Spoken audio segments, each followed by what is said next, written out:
What's up, North County? I'm your host, Randy Doty, and today we are talking Sheriff Rodeo with Commander Chad Nicholson, and we got Bear Pasco in the house. Welcome, guys. Hey, Randy. Thanks for having us. Yeah, for sure. Thanks for coming on the show. So, Chad, so tell me where we're at. We are about 2 weeks out from the Sheriff's Rodeo. About 2 weeks out and getting down the crunch time now. Yeah, and it's really getting exciting. You know, we're discussing this with all the contestants and, you know, just the spectators around the county, and ticket sales are really, really going well, and it's going to be a great rodeo and concert. We're really excited. You know, even just our pre-sale tickets have, you know, over doubled what we had, you know, pre-sold last year for our inaugural year, and we came close to selling it out last year. So we're hoping the entire place is sold out this year, and we can put on a good show for the fans. And you had a lot, I mean, obviously, being your first year, you learned a lot from the first year that, you know, you carried on into the second year. One, kind of moving the rodeo up or down, or however you want to call it, you know, a little later in the day versus start time that you did last year. Yeah, you know, little things you learn, you know, when you put on an inaugural event. And like we had said, we just want a top-notch production from start to finish. And there were some things we were battling with last year. You know, there's other rodeos around the state, you know, and we're trying to start the start time of the rodeo and time the event so those contestants can get from other rodeos back to our, you know, rodeo as well and still be able to compete. So we were juggling with that a little bit last year. And then we had a couple thousand people that are out, you know, in the ticket line trying to get in to start before we started the rodeo, so we pushed the start time back. So just little things like that we're trying to make it more fluid as far as opening up more ticketing gates and bumping the start time, and just, you know, logistics of what will make the rodeo run a little smoother. And some of the things that you changed the platform from was, you're bringing in professional bull riding. Then you also have now, which is a invite for the professional bull riders, and then you have invite for steer wrestling, right? Correct. Yeah. So two of the events that are invitational, you don't have to qualify for, and we just do an invite basis. And I know Bear's going to talk about the steer wrestling here in a minute. And one of those is bull riding, which we've talked about. We have top quality bull riders coming, and then the bulldoggers are the same way. The steer wrestlers, you know, you got some of the best bulldoggers, you know, in the state of California. Some of them are in the top 10 in the world standings as well. So Bear will fill you guys in on those details. Awesome. Well, let's transition over here. So we got Bear Pasco. We got NFL champ, right? Yep. New York Giants. Right. We got, I mean, all around now professional steer wrestling. Wrestler, yeah. So you got a lot of stuff going on. So let's talk a little bit about Bear. Been busy. But how was the NFL? It was a lot of fun. Yeah. It was a lot of fun. It was, you know, you know, like to tell people it was a dream come true, you know, because it was, you know, ever since I was a little kid, that's what I wanted to do. And anytime anybody would ask me, hey, what are you going to do with your life? I always told them I'm going to go play in the NFL.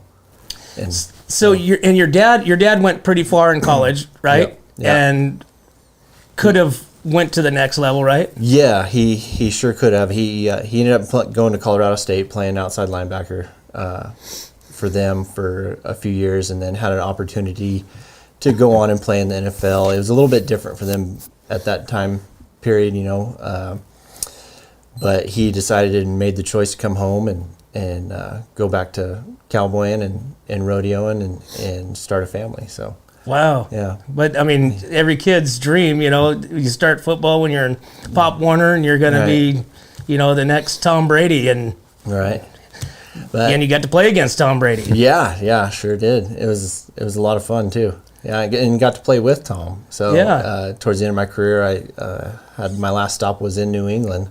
So that's right. I was going through training camp with them for a short time, and you know, got to know Tom a little bit. Great guy, and I mean, I was very lucky. Like there was never any quarterbacks that I played with that I didn't get along with. Like every one of them, you know, from Eli to Matty to Tom, like Matt Stafford, they were all great guys, you know, and good human beings. Wow, that's pretty cool. Yeah. And then you got to win a Super Bowl ring. Yep. Against the New England Patriots. Right. Yeah, that was a lot of fun. You know, had a pretty big role in that game, and you know, had some good catches, and man, it just got to experience that whole whole situation with my family and them being there. It was a lot of fun. Awesome. Yeah. So now you go from NFL to wrestling steers. Wrestling steers, just a glutton for punishment, I guess. I mean, did you do that before or during your younger days on the ranch? Or no, never really did. I grew up in a ranching family and Western lifestyle and stuff. So I jackpot team roping when I was younger.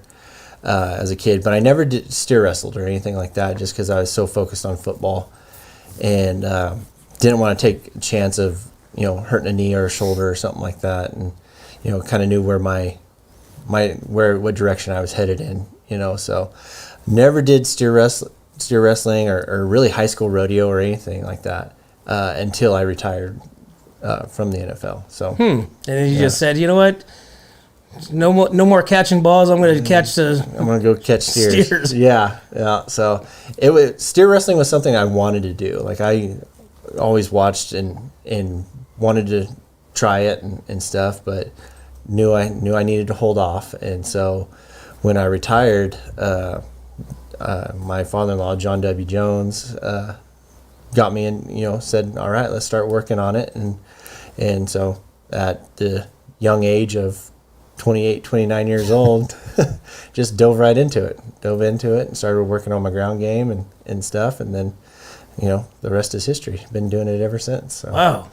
Yeah. Well, and that's what you're bringing to the Sheriff Rodeo, right? Right, So you're kind of spearheading that. Exactly. Yeah. So, I've been the one, I guess you'd say, that have got all the steer wrestlers together. And they're all guys from here in California, up and down the state, but we got guys, Stan Branco, Tucker Allen, who are guys in the top 20 right now in the world. Other guys are pretty high up in the California circuit standings, and so it's going to be a great night. It's going to be a lot of fun. We got good cattle, and it's gonna be exciting. So it's going to be a lot of fun, a lot of action. So. And then your wife is also a professional barrel raiser. Mm-hmm. So do you guys go to a lot of the same rodeos? We do. Okay. We do. We a lot of the times we'll travel together because we're up in the same perf, and we'll try to enter the same, or we'll buddy together so we know we're going to be up together, and that way we can we get to go travel together and go compete and support each other. And she's extremely talented, and I'm right there with her 100%. So and her with me. So it's the Western lifestyle and rodeo. It's so great because you can do it as a family, and you both can go compete and participate and win together, and just have a great time doing it. Awesome. Yeah. So Chad, having Bear kind of take over and be the guy that's running and helping to get that going for the Sheriff Rodeo, what does that mean?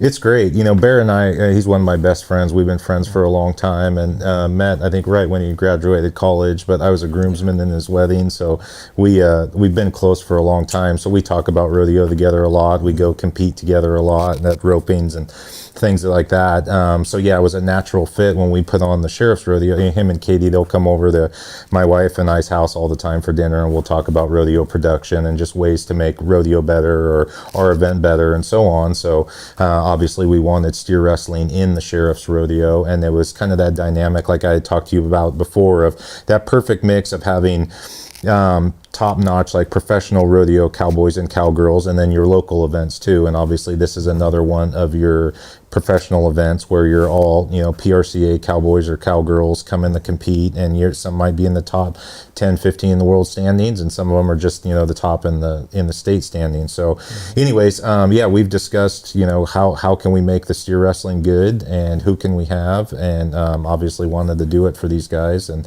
that's what the Sheriff's Rodeo is all about. Have you ever tried it?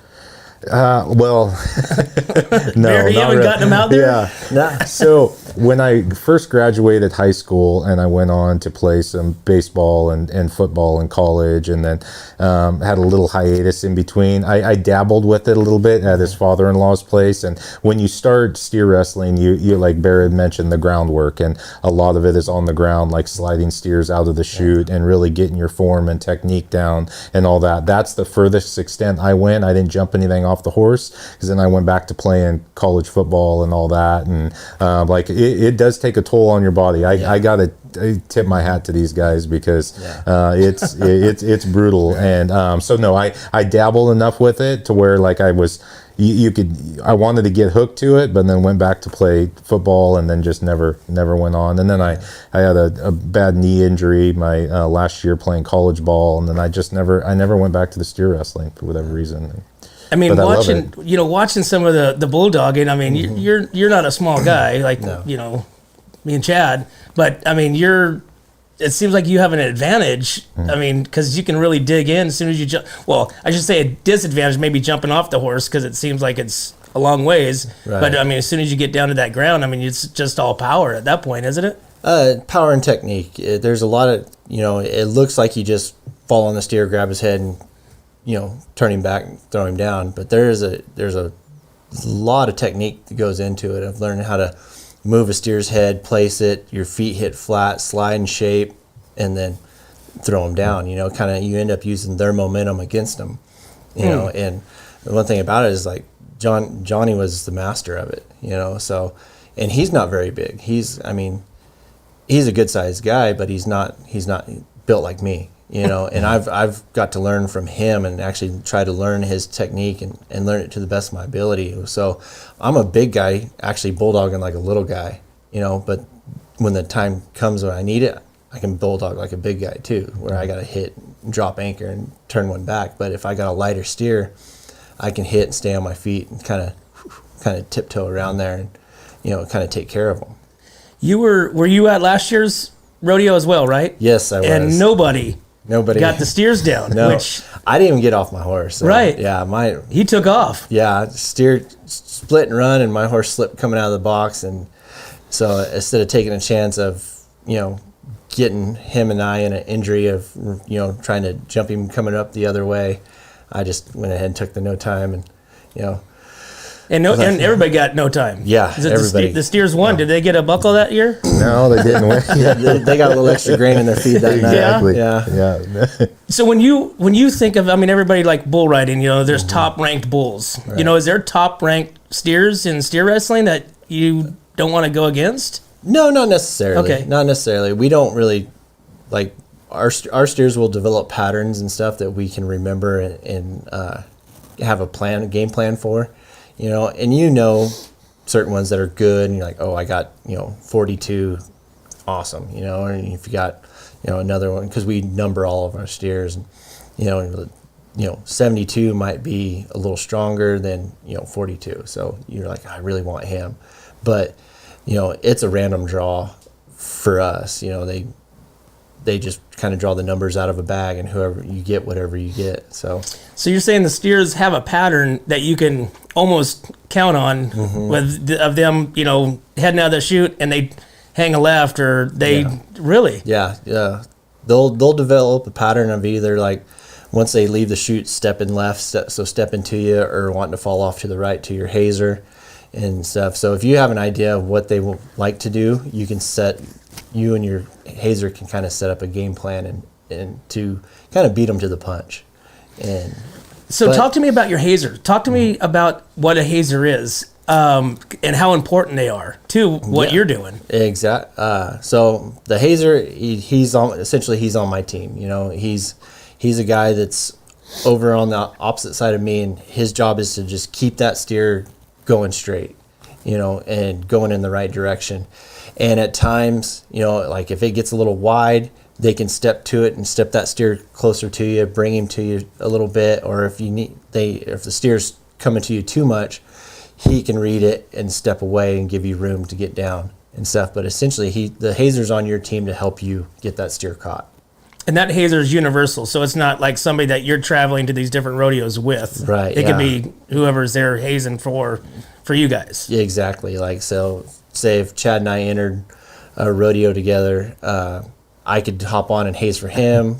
Then when it's my turn, he could hop on and haze for me. I gotcha. And then if you were entered too, then one of us could hop on and haze for you. You know, it's just kind of whoever you kind of pick, whoever you have confidence in that is going to be there for you. And Chad, you're not doing any competitions at the rodeo, right? I'm going to rope. You are? Yeah, I rope. So, yeah, I stick with the team rope and stuff. And like I say, I don't jump any steers or nothing like that, but just rope. He's a great team roper. Or are you going to be doing also that too? I would like to, but I'm up at Wood Lake earlier that day. So I'm going to be over in the valley at Wood Lake competing over there. And then as soon as we're done there, we're going to jump in the truck and drive back and be here. So you're going to walk right in and jump on a steer? Yep. Wow, how great is that? Horses will probably be still warmed up a little bit and ready to go. So we'll just jump them out of the The trailer. life of a and roll. rodeo athlete. Yeah. Very cool. Well, like I said, I think everybody is really, the buzz is starting to get out as far as the Sheriff Rodeo, you know, having people like Bear and Katie, you know, yourself, you know, really, you know, step this rodeo experience, you know, the Western way, you know, as you guys are. I mean, the buzz is starting to happen. Yeah. Well, like Bear hit the nail on the head earlier when he talked a little bit about the family aspect of rodeo. And there's a saying they always say, there's better ways to make a living, but there's no better way to live, you know, with the sport of rodeo. And it's just so family oriented, and your ethics and morals and just the people you're around and so on. And we love it, you know, and that's a big reason why we wanted to push rodeo in this county, and then also bring the community together and celebrate law enforcement. It just celebrates like a lot of positive things, you know. So yeah, and then you have guys like Bear and his fellow, you know, contestants and everybody that come out to support it. It turns into a great community event. So.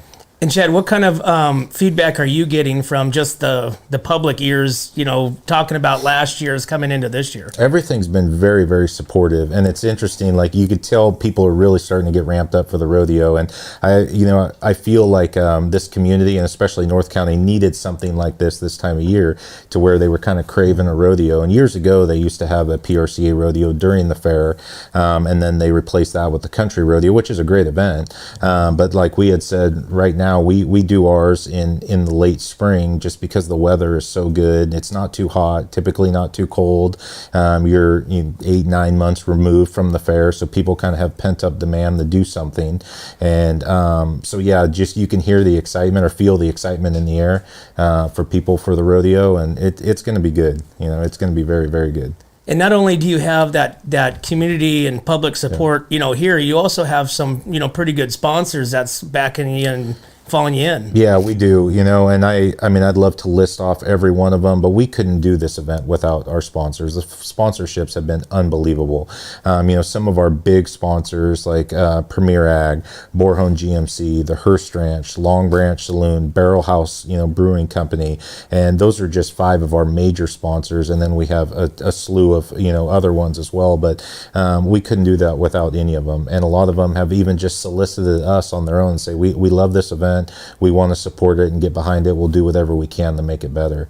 And that's what it's all about. And as you guys know, outside the rodeo, we talk so much about the rodeo, but we have a really good concert afterwards. And I mean, we've talked about it over and over and over again, but where can you go for $10 if you're an adult, to where you'll get a rodeo and a top-notch concert, and kids are free? I mean, you can't even go buy a gallon of milk and a carton of eggs for $10 at the store nowadays. But like we had talked about when the sheriff was on here, it's not about making money. It's all about putting on a good event for the community, celebrating rodeo, law enforcement, and just kind of the Western way of life.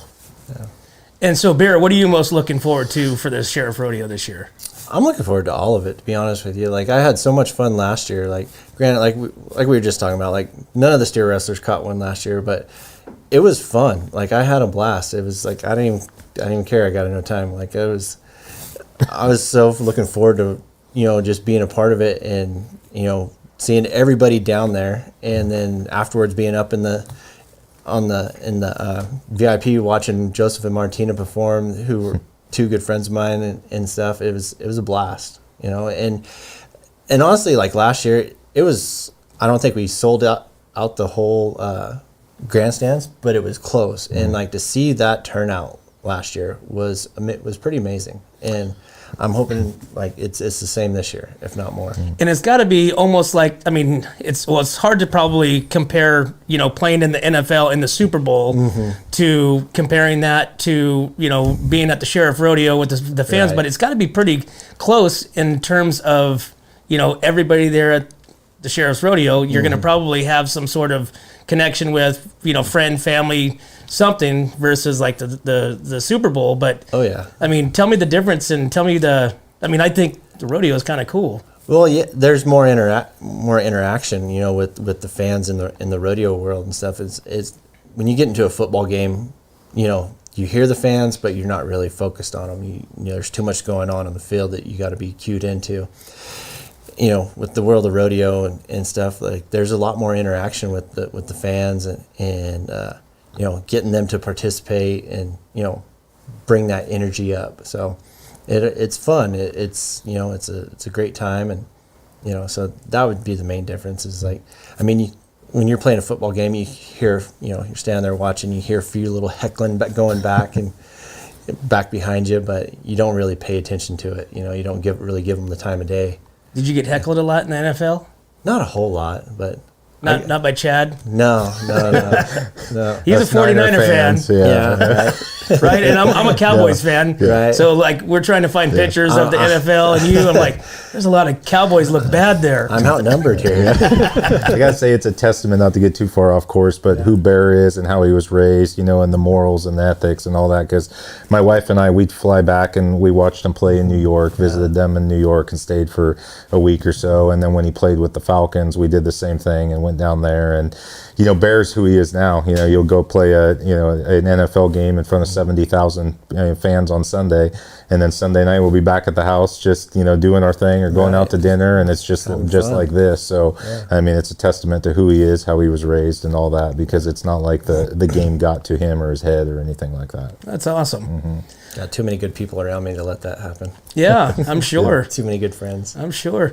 So, Chad, tell us again, how does people get tickets? Tell us all about that. Yeah, so the rodeo is May 13th. It starts at 6 o'clock at the Pasco Robles Event Center. Gates open at 4:30. We encourage people to get in as early as possible, just so we don't have thousands of people, standing out on the sidewalk trying to get in before it starts. But you can go to our rodeo website, which is slosheriffsrodeo.com, and there's a link on there to buy tickets through the Eventbrite website, or you can go directly to Eventbrite and search SLO Sheriff's Rodeo. Tickets are $10 for adults. Kids 12 and under are free. Local law enforcement employees are free as well. But like we had said before on previous shows, you got to get your tickets and get them early, because they're selling like hotcakes right now, and we don't want people to try and show up that day and run the risk of not being able to get in because the place is totally sold out. So that place has a rodeo capacity of about 7,000 spectators, and like we said last year, we did between 4,000 to 5,000 in attendance, and this year there's a good chance it's going to sell out. So get your tickets early if you can. And I think we live in a community of last minute decisions, right? We don't know what we're doing that weekend. Yeah. And that's it. And last year, I think probably 80 to 90% of our ticket sales were day of, people that showed up. And that's always one of those things as a producer, whenever you put on an event like this, you always wonder like, oh, is this going to be a success or is it going to flop? And you look at pre-sale tickets, you're like, all right, they're coming along decent. And then like I remember last year when we started seeing everybody just flow in and the grandstands just fill up, it's like, okay, we got something cool here. Yeah. And it's just going to continue to grow. But yeah, people need to get their tickets early. Right. Now, one thing, like we had said before, is even if it's a free ticket, like for kids or law enforcement employee, you still got to go on the website, print yourself off a ticket, or get the QR code, and because we got to scan that coming through the gate. We got to account for everybody that comes through. Right. And so again, I mean, that number 7,000, you're waiting in line. You're 7,001. You get turned away. Sorry, gosh, that'd be horrible, huh? Yeah. But that's Hate why. to see that. Yeah, that's why you get your tickets early. Right. And again, like you said, the last week of next week is the last week May 13th is Yep. the day. And the tickets include obviously the rodeo itself, but then the concert afterwards. So after the rodeo is over, which is going to be approximately 8:30 or so, then we'll transition to the concert, which is played right there on the main grandstand stage in the arena. We let people can either stay in their seats, or we open up the gates and they can go down onto the arena floor, essentially right up to the stage there and watch, Fillmore play. They're flying out from Nashville and going to play a full show for us, and it's going to be a great event. Any fun thing that's going to be happening at the rodeo? Oh, we got a few fun events. Yeah, some sideshow act events that we can't. We're not going to give out right now. We got some hide race stuff. We've got some other little obstacle courses that we'll pick some select individuals to participate in, and then we got our SWAT guys coming back for the SWAT ribbon roping. Okay. So that. Can I just be a part of that this year? To rope one? Yeah. Absolutely. I'd love to rope one. Yeah, absolutely.